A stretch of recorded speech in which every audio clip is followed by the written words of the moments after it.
Hello dear students, welcome back to my channel physics SPC. Electric charges and field का एक question. A dipole और dipole moment P vector is placed in uniform electric field E vector.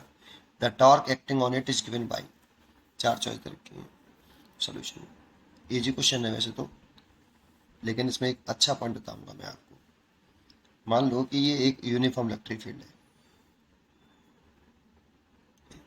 ऐसे, और इसमें एक dipole इस तरह से प्लेस्ड है थीटा एंगल बनाते हुए। ये माइनस के क्यू, ये प्लस के क्यू। जैसा कि हम जानते हैं डायपोल मोमेंट की direction negative charge to positive charge होती है, ठीक है। और ये पूरी सेपरेशन जो है वो 2L लेट करते हैं हम। इसलिए जो डायपोल मोमेंट P होता है वो Q इंटू 2L होता है। Q इंटू 2L ऐसे लिख दो, P is equal to Q 2QL लिख दो, ठीक है। ऐसे लिख दो। अब इसका जो टॉर्क का फॉर्मूला होता है, अगर ये थीटा एंगल है तो टॉर्क जो होता है डायपोल पर वो P साइन थीटा होता है। पहले मैं डायरेक्ट बता देता हूँ। अब टॉर्क को अगर वेक्टर फॉर्म में लिखते हैं तो tau is equal to P vector cross E vector. क्योंकि ए क्रॉस बी वेक्टर आपने पढ़ा हो, एक वेक्टर क्रॉस बी वेक्टर सबने पढ़ा होता है। A vector cross B vector A B sine theta.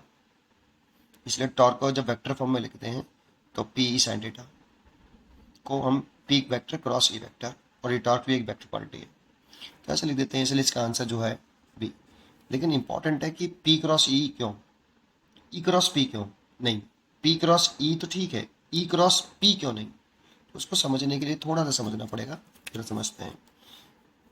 देखो, एक ये हमारा यूनिफॉर्म इलेक्ट्रिक फील्ड है ई।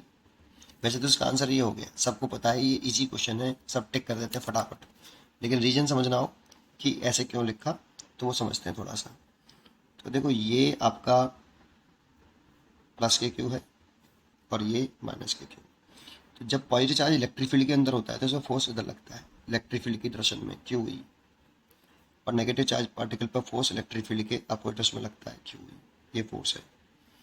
देखो, ये सेंटर ऑफ मास है रॉड का, पूरे सिस्टम का। तो सेंटर ऑफ मास है तो ये लंबाई जो होगी वो एल हो जाएगी, और ये लंबाई भी एल हो जाएगी।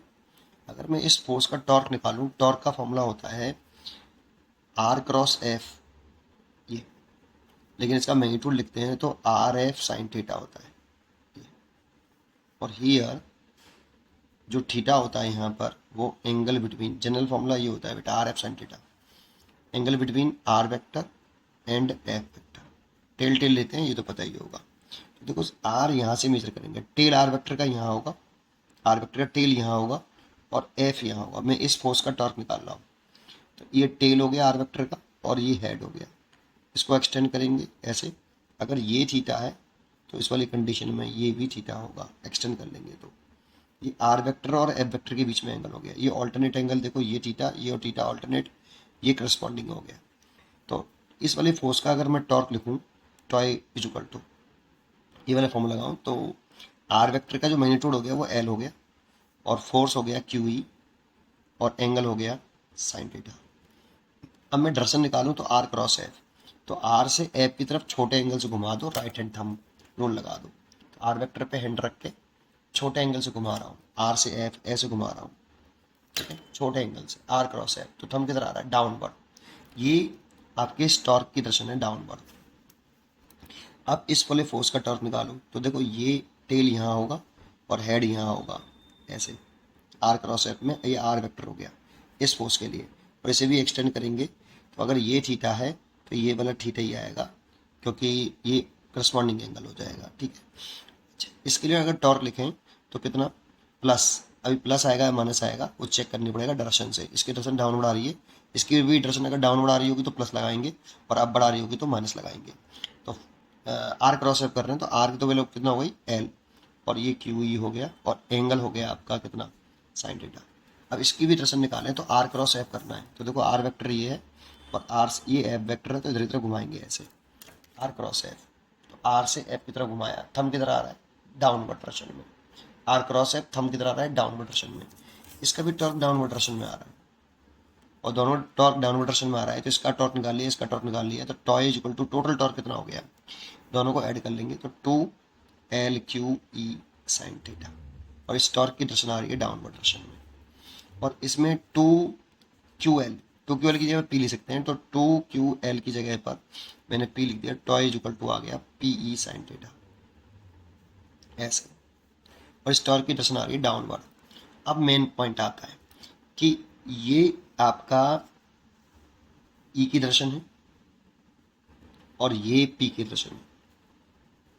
अब सोचो कि इसको अगर मेरे वेक्टर को फॉर्म में लिखना है तो पी क्रॉस ई की डायरेक्शन निकालना आती है आपको, पी क्रॉस ई की डायरेक्शन निकालो तो पी पर रखेंगे हाथ, पी से ई की तरफ छोटे एंगल से घुमा देंगे, पी से ई की तरफ घुमा देंगे छोटे एंगल से, तो पी क्रॉस ई किधर आया, डाउनवर्ड। पी क्रॉस ई तो डाउनवर्ड आ रहा है, तो पी क्रॉस ई तो डाउनवर्ड आ रहा है, और टॉर्क की डायरेक्शन भी कैसी है, डाउनवर्ड, तो मैच कर रही है, आ रहा है।